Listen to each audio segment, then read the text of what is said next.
That time, one of the things Michael wanted to put in these tapes was a technology from this guy named Bud Lowry, who used to work with the Raytheon Corporation when they were doing all kinds of stuff for the CIA. And Bud is really a character, as as Alan can tell you. He looks like the guy in what's the Spielberg movie with the dinosaurs? Jurassic Park. The guy that created the Jurassic Park, the old guy. He looks just like that guy, and he's from Georgia, and he's got this Georgia drawl, and he's quite a character. But Bud patented this way of using frequency modulation to create signals that the brain could pick up but not hear because they were outside the range of human hearing. And he actually, I've only seen one of the patents, but he says there are 5 patents, and that the other 4 are still classified, and that one of them is so invisible he can use it and they can't tell whether he's using it. So we're using 2 of the 5 in the Holosync stuff. But anyway, because Michael introduced me to him, we began using Bud's method of putting these affirmations on the soundtracks. And at first, a lot of people get really into the affirmations and they obsess about them, and some people don't make their cassette with the affirmations for months or sometimes a year after they actually pay their money and everything, because they're obsessing so much about these affirmations and they want them to be right and all this sort of thing. And they begin to get the impression that it's like 90% the affirmations. And I just want you guys to realize that the affirmations are a very small part of this. There are no affirmations on the soundtracks we're using at the retreat, by the way. But the affirmations are a very small part of this, maybe 10 or 15%. They're just sort of an added boost.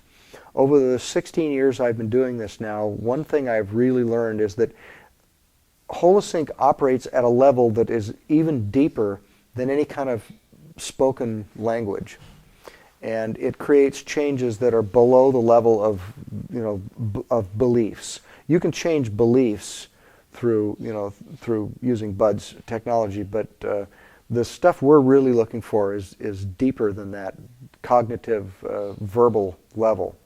So don't get into, thinking that, the affirmations are the be-all and the end-all. They're just a small part of it.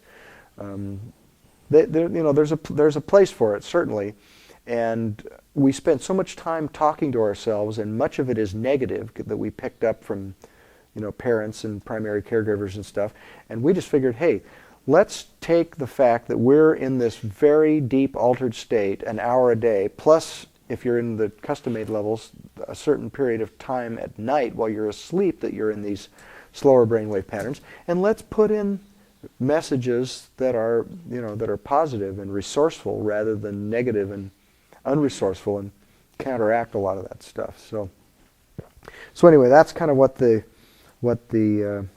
kind of stuff is about. So I would say that on one level, our goal with this is to develop a plasticity in the brain that allows you to go into whatever state you need to be in for whatever is happening in your life at the time. That's one part of it. And the other part is, which I will talk about at length later, is the other thing that happens in a really big way is that people begin to develop this other part of them that some people call the witness or the watcher. It's this part of you that sort of steps back and can watch you doing your thing. And it's like watching yourself from a higher spot on the mountain, kind of.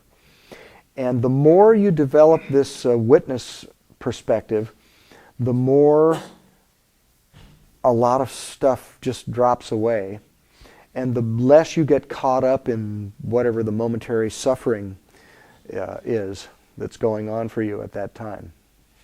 And so I'll save that for another time.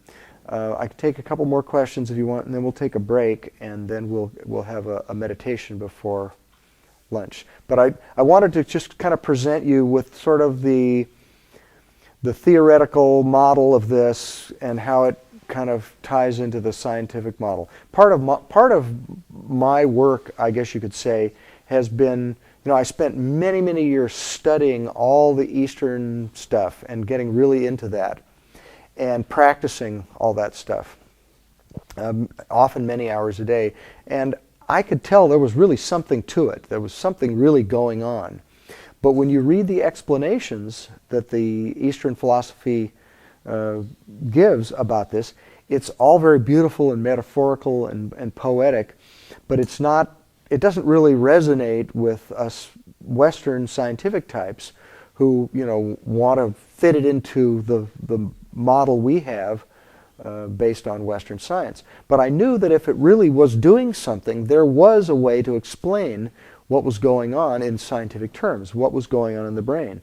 And so when I came across all this stuff about brainwave patterns and so on, it began to make sense to me that, hey, this is what's going on when people are meditating. Then when I discovered Ilya Prigogine and this whole idea of chaos theory, which we'll talk about in great depth in the coming days, then it all began to really make sense to me what exactly was going on. So a lot of my work has been to try to make scientific sense of what these guys have been saying and doing and practicing for thousands of years, and why it works, and why, knowing more about it as we do now, we can make it work even better using technology. So, anybody else have a question? Yeah. At each level, there's 3 additional tapes or CDs, 1.5 and 1 on. Right. How does this differ from regular? So the question is what are the 3 deeper immersion soundtracks, and how do they fit into the program?